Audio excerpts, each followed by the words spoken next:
Two coworkers, both 26, both pulling in $48,000 a year at jobs that make Sunday evenings feel like a slow death.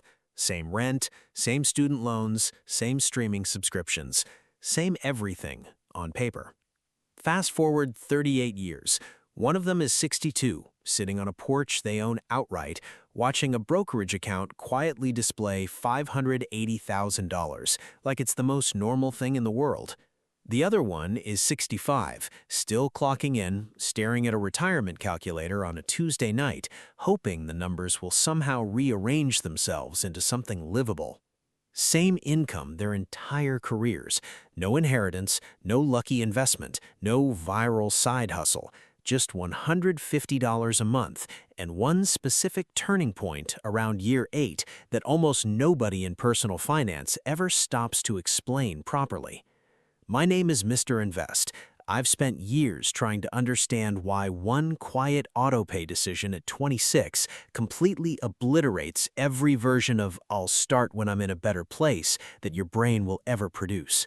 If that sentence hits somewhere real, like it should, hit subscribe and drop a like. It costs you nothing and helps me keep making these.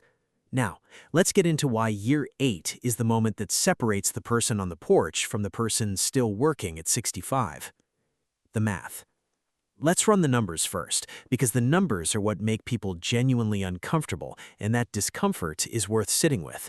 You invest $150 every single month. You don't chase trends, you don't read stock forums, you don't try to time anything. You drop it into a total market index fund, the single most boring financial instrument ever created, and you walk away.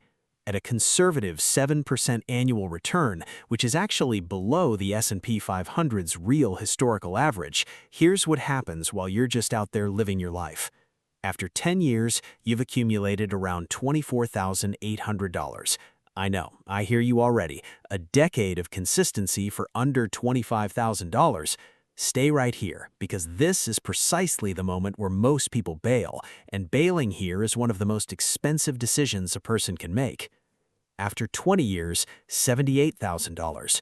Your personal contributions, $36,000. The market dropped $42,000 on top of that, more than you ever put in while you were doing other things. After 30 years, $181,000. Your total contributions, $54,000. Compound growth quietly added $127,000 to the pile without a single extra dollar from you. After 38 years, $374,000 at 7%. Push that to the S&P 500's long-run average near 10%, and you're looking at $580,000 from $150 a month.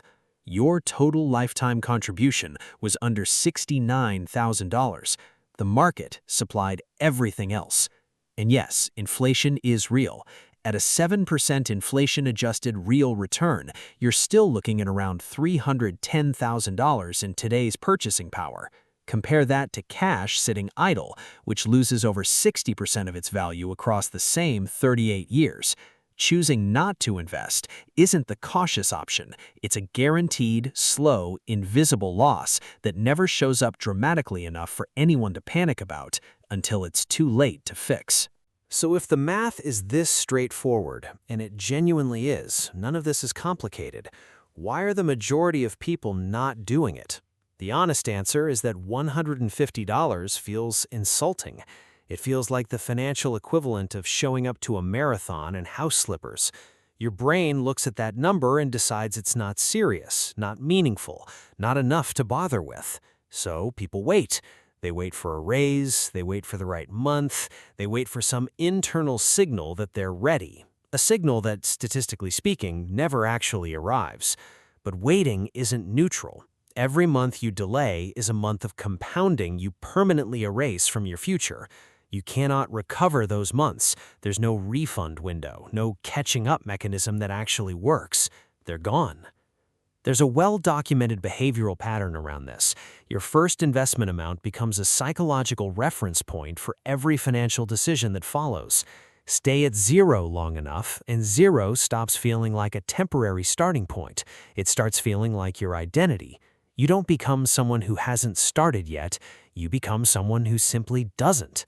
The people who automated $150 into an index fund at 26 with no celebration, no announcement, no fanfare, their internal default became, "I invest every month." That identity is the foundation everything else is built on. Now, here's what I promised you at the top. The moment that changes everything, and that almost nobody in financial content actually slows down to explain. Each year, you contribute $1,800, 12 months of $150. For the first several years, the market's return feels almost embarrassing. Year 1, maybe $70 in growth. Year 3, a couple hundred. You're still doing most of the work. Your money is basically an intern. Then, year 8 shows up. You deposit your $1,800 for the year, and the market, silently, without a push notification or a congratulations email, returns approximately $1,840. Your portfolio just earned more in 1 year than you contributed. Your money is now working harder than you are. That's the crossover point. No alarm goes off, your brokerage app doesn't send confetti, you won't even notice unless you're tracking it closely. But from that month forward, you've shifted from an investor doing the heavy lifting to a passenger watching your money do it for you. And the gap keeps expanding, not gradually, but exponentially. By year 20, your account is generating roughly 4 to 5 times your annual contribution on its own. By year 30, it's closer to 10 times. The math stops feeling like math and starts feeling almost unreasonable. The person retired on that porch at 62 didn't earn more than their coworker. They didn't make smarter stock picks. They simply stayed in long enough to reach year 8, then year 15, then year 26, while everyone else was still deciding when to start. 3 real scenarios. Sophia is 23, entry-level coordinator, $44,000 a year, no financial background, no wealthy family. She opened a Roth IRA on her phone while waiting for her laundry to finish. $150 automatic contribution, set to hit the day after payday. She resets her password twice a year and otherwise never thinks about it. 1 index fund, no adjustments. After 40 years at 8%, she has approximately $518,000, completely tax-free because of the Roth structure. Sophia isn't exceptional. Sophia is just automated. Diana is 37, single mother, 2 kids, first job that includes a 401k with employer matching. She contributes $150. Her employer adds $75. Her real effective monthly investment is $225. She set this up during a lunch break in a parking lot, told nobody, made no announcement. After 28 years at 8%, she accumulates around $243,000. Her actual out-of-pocket contribution across those years? About $50,400. The rest is employer match plus compound growth doing its job. Late start, simple strategy, life-changing outcome. Daniel is 52. He said next year, from 2005 onward, until his daughter asked him what investing meant, and he realized he couldn't explain it. That moment stuck. 3 weeks later, he opened a brokerage account. 18 years of $150 a month at 8% produces roughly $67,000 by age 70. Not a retirement on its own, but it places him ahead of the median retirement savings of Americans in his age bracket.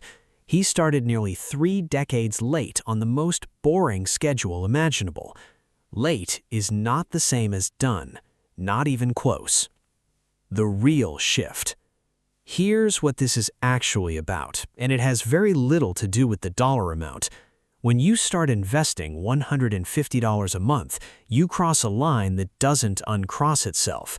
You stop being someone who only participates in the economy as a worker, trading hours for dollars, resetting the clock every Monday morning, and you start being someone who participates as an owner. Your money is now working a shift while you sleep, while you commute, while you do absolutely nothing. That identity change is quiet, Nobody notices it from the outside, but it rewires how you read a fee percentage, how you evaluate a purchase, how you picture your future. It is, without exaggeration, one of the most significant shifts a person can make, and it costs $150 in about 15 minutes to begin. Your action plan. 5 steps, 20 minutes, then you go back to your life. Step 1. Open a brokerage account. Fidelity, Schwab, or Vanguard. Free. Takes 15 minutes on your phone. Step 2. Open a Roth IRA if you're under the income limit. If your employer offers a 401k match, use that first. It's an instant guaranteed return no market can beat. Step 3. Pick one fund, a total market index fund or S&P 500 index fund. 1. You're done choosing. Step 4. Automate $150 to transfer the day after payday before your brain has a chance to negotiate. Step 5. Leave it alone. Check it quarterly at most. The strategy is deliberate inaction. Doing nothing is the strategy. Both coworkers from the beginning of this video watched something exactly like this. Both understood the math. Both saw the year 8 crossover. Only one set up the autopay. That is the entire difference between the porch and the kitchen table at midnight. $150 a month is a vote, cast every month automatically on which version of yourself actually wins. Vote consistently enough, and the version that wins is the one that never needed the perfect moment to begin. The best time to start was years ago. The second best time is before you close this tab.